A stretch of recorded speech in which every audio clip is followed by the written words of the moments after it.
My great pleasure to introduce Ed Bird to the show. Ed is the co-founder of Bird Eyewear. How are we doing today, Ed?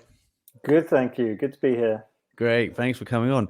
Ed, please introduce yourself and how do you best describe Bird Eyewear? Yeah, sure. So I'm Ed, one of the co-founders of Bird Eyewear. Founded the brand with my two younger brothers, Lawrence and Paul. And I guess in a nutshell, our goal is to make better eyewear for a better world. So me and my brothers, we wanted to create a brand that really kind of moved the needle in the eyewear industry. And we wanted to do it in a genuine, thoughtful, playful kind of way. None of us are from a fashion or eyewear or even an optical background. So like in that sense, we didn't carry any baggage or like prior knowledge, which has been really nice because it means that like as we've started this brand, our approach to eyewear has been completely different to everyone else in the industry. So I guess for me and my brothers, we kind of describe it as like we've gone from building dens to building a brand, building a movement. But our goal is to make better eyewear for a better world, and I'm happy to unpack that a bit more if you like. Yeah. So just dial it back. What was your background before you launched this, and did you have any transferable skills at all? I think a lot of transferable skills. My background was education, so I'm a very, very different industry. I'm also a musician. I'm a drummer. I still moonlight as a drummer for my sins. I've also been involved in a lot of events and kind of growing, whether that's kind of growing projects in educational settings or outside of that. I've done a little bit of work with TED. I guess all of those skills were very transferable in terms of starting with an idea and then you're just kind of tugging on the corners and seeing what comes next, and you're failing fast and learning as you go. Did you have to do a TED talk? No, haven't done a TED talk, but I was involved kind of on the in the event organizing side. Cool. All right. I was just thinking, my mind wandered off when you mentioned drumming, that are there any cool drummers that wear sunglasses exclusively? And I'm thinking nowadays, if you're a drummer, you've got so much more going on. You've got like the click track. You might even have like an operable program, drum kit, electrical things that you need to look at that you wouldn't be able to see on stage if it's dark, and you've got your sunglasses on. So I don't think you see a lot. I mean, sunglasses are now just for musicians when they record music videos, not for when they're doing live stuff, because they got so much stuff that they need to see that's technical, right? I think so. Yes. Yeah. I mean, a lot of the time when I'm on stage, I can kind of barely remember all of the little kind of things and paraphernalia and in-ear monitors and things that I need, let alone kind of remembering to put my shades on. And then the game is up really when you have to take the shades off to do all the programming and look at the set list. It's like, you're almost a charlatan up there.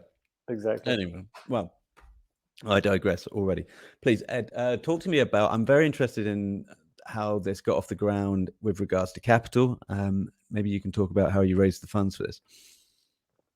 Yeah, so we first launched the brand kind of as a side hustle, as many brands start, back in 2016. And it was kind of slow momentum at first while we were making small iterations and just kind of getting to grips with how the industry works, how the products work, getting feedback on our designs and so on.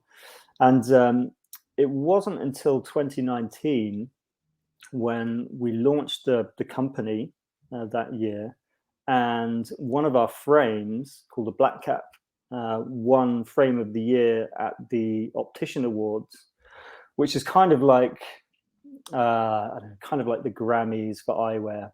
So all of the big brands are there. It's a global thing. Ricky Gervais presenting. Yeah, that kind of deal. Insulting all the brands. Sorry. Exactly. So we were nominated for Frame of the Year. We were up against some very big brands from Italy, and like LA works from the States. But anyway, short story, we ended up winning. And that was a really kind of explosive moment for us. We were this kind of small, part-time team from Devon. So yeah, that was really the catalyst where we thought, okay, I think we're really onto something here. People are really enjoying what we're doing. They're liking the designs and the frames. So we kind of set about creating our investment deck and laying out the story and our plans. And we reached out to a number of people. And it was through an investment platform called Worth Capital. Okay. And we ended up getting investment through them, which was really great, and that enabled us to launch with a full-time team in January 2020. So we launched probably a month before the pandemic kind of hit and all the lockdowns hit. Oh, yikes! So that was either perfect timing or really bad timing, and we can't quite work it out. But if it's online, so it's an e-commerce store, if I'm right, then the pandemic hitting will, I imagine, affect supply chains, and perhaps people might be knuckling down and seeing where their money's going because they're not making as much if they're being furloughed, etc. But at the same time, you've got more people in front of their computers, with itchy fingers. So yeah, I guess it could be a catch 50-50 on whether that goes your way or not. Yes, I'd say it was a mixed blessing. It was good that the online market kind of exploded, but bad in the sense that people weren't going outdoors much, they weren't going on holidays, so there was less need for sunglasses. Yeah. So we very quickly orientated the business, and we developed our optical side much quicker than we were planning to, and we also developed our home try-on service, and we launched that in early 2020. So I saw that. Is that when you have like 4 pairs of sunglasses that you can try on for £1? Yes, though. So currently it's only for optical, only for glasses. So that was something that we were pushing that. So it was very simple for people to try on frames when they couldn't get to the high street because the high street was closed. We did open that out for a short period for sunglasses as well, but now that's just for our optical frames. I see.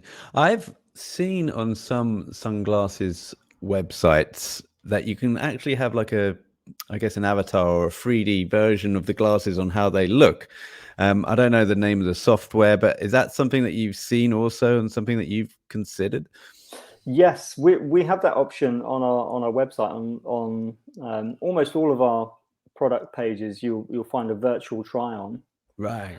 And what's great about the system we use, we work with a company in France to develop it, and it does it in real time.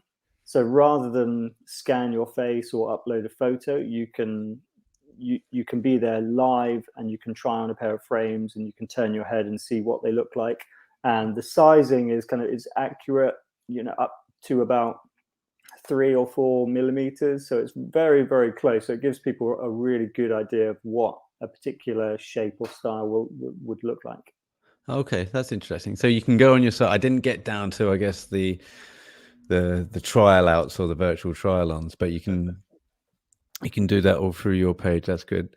What would you say is the USP of the brand then, Ed? I mean, if you had to sum it up in a nutshell, why yours is getting the awards and the notoriety, what would you put it down to at the moment? Yeah, I would say so.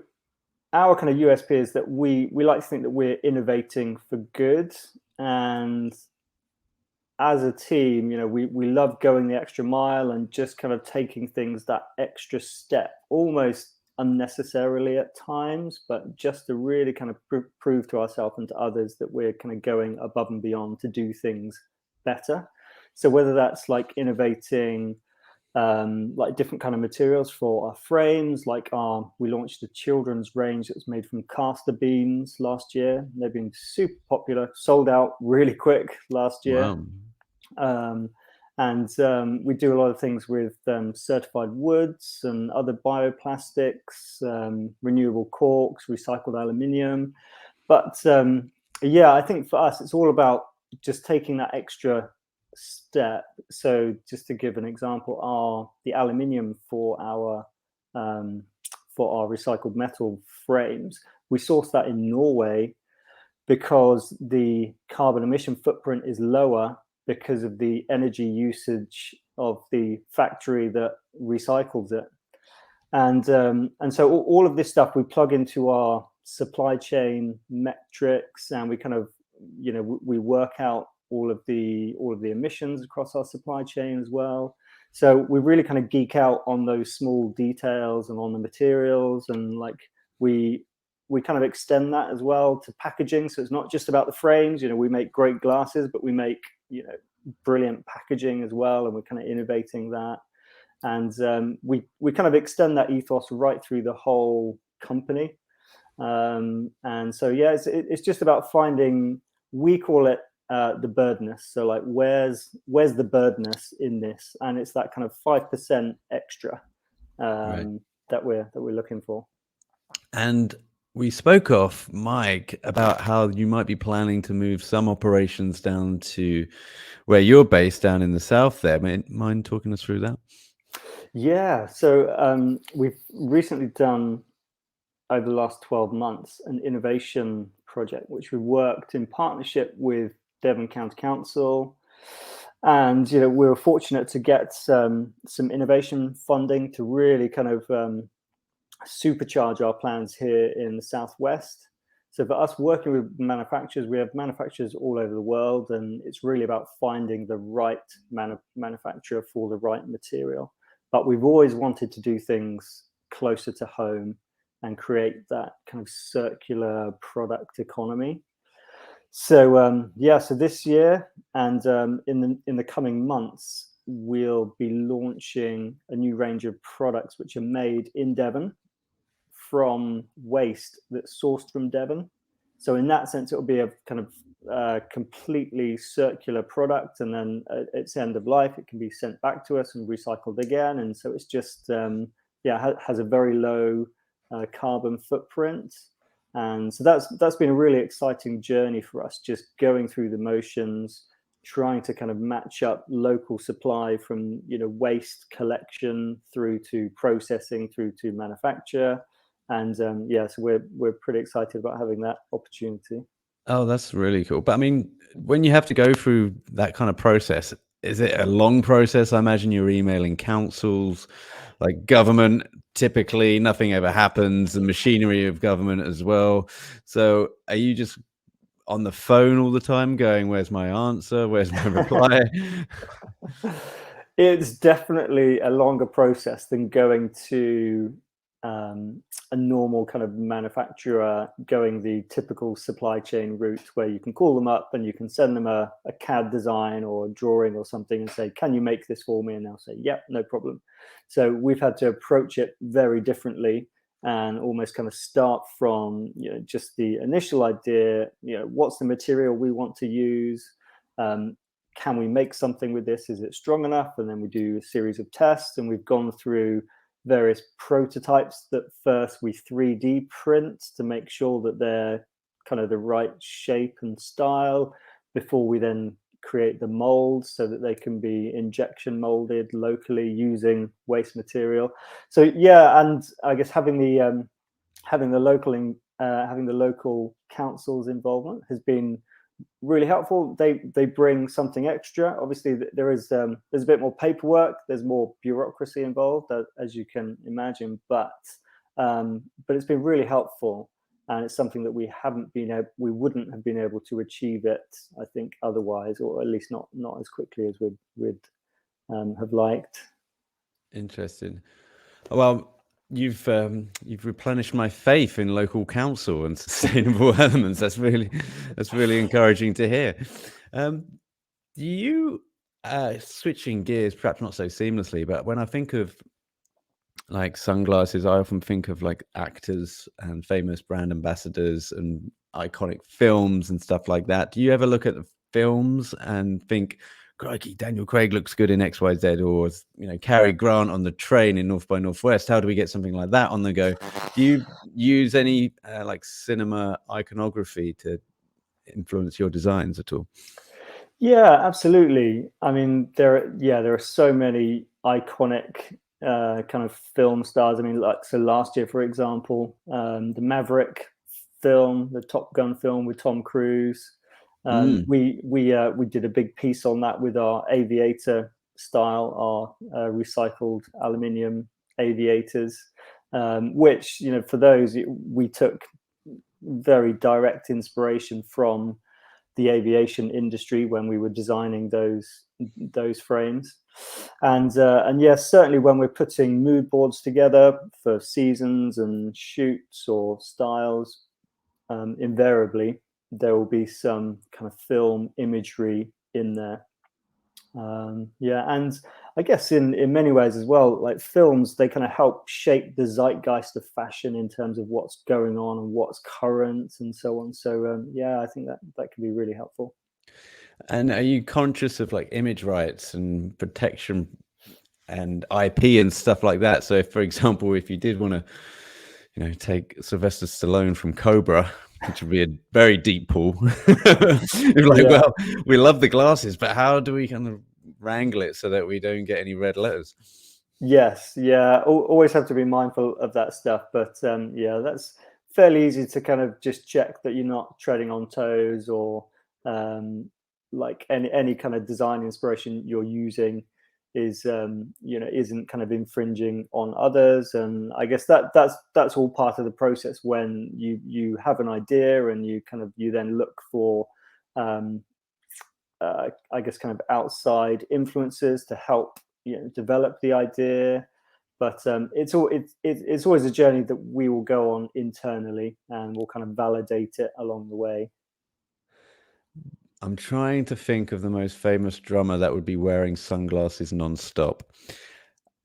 I was going to say Nicky Sixx, but I don't think he wore sunglasses live. I think he wore them all in the videos. Yeah, I think so. Yeah, I think for most drummers, it's videos only. Yeah, I mean, how often do we see? So this is one for the listeners. How often do we see drummers wear sunglasses whilst playing live? And I'm not talking about MTV videos where they're, playing live to a studio audience and it's all pre-recorded. They have to see what the hell is going on. Exactly. Yeah, answers on a postcard for that one. I mean, I just Google like Rick Allen. Rick Allen from Def Leppard lost his arm. He was a drummer, and he was one guy that would never wear sunglasses on stage because, you've only got one arm. You don't want to be faffing around with, the prosthetic one, trying to get the sunglasses off so that you can see the song list. Totally. Anyway, meanwhile, sorry, I had a tangent there with drummers and sunglasses. Meanwhile, back in the interview, Ed, I want to know about we spoke about the project down there in Devon. Have you got any future plans for exhibitions? Do you go to trade fairs? Any bricks and mortar pop-ups on the horizon for 2023?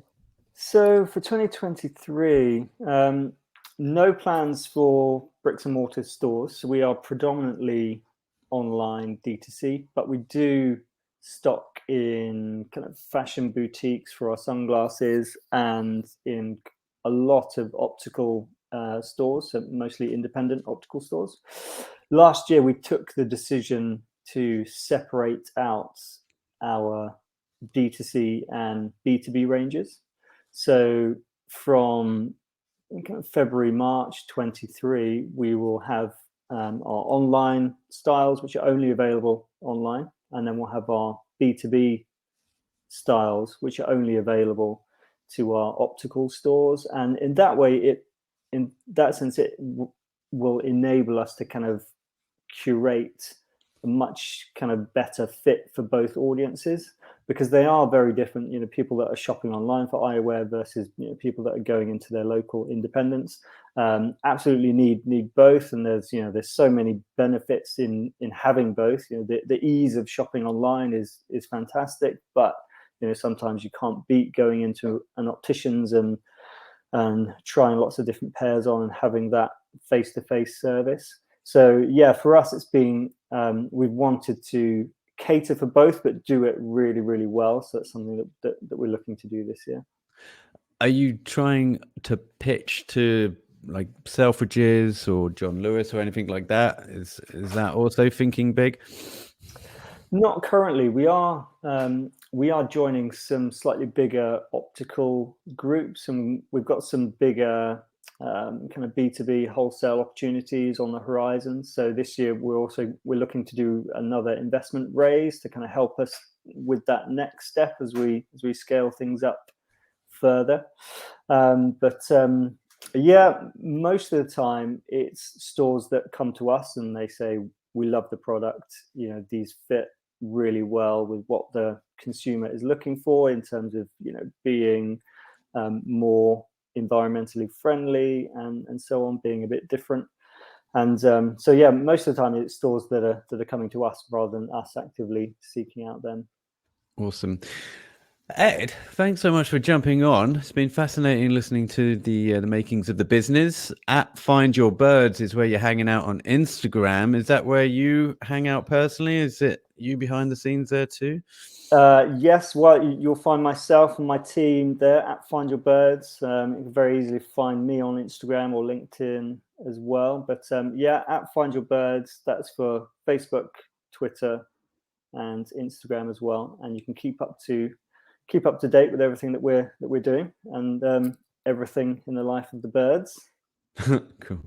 And that's the website also, findyourbirds.com. Yeah. Great. Is where we can go and do some shopping. Brilliant. All right, Ed. Well, thanks for jumping on, and until next time. You are very welcome. Great to chat. Great. Thanks, Ed.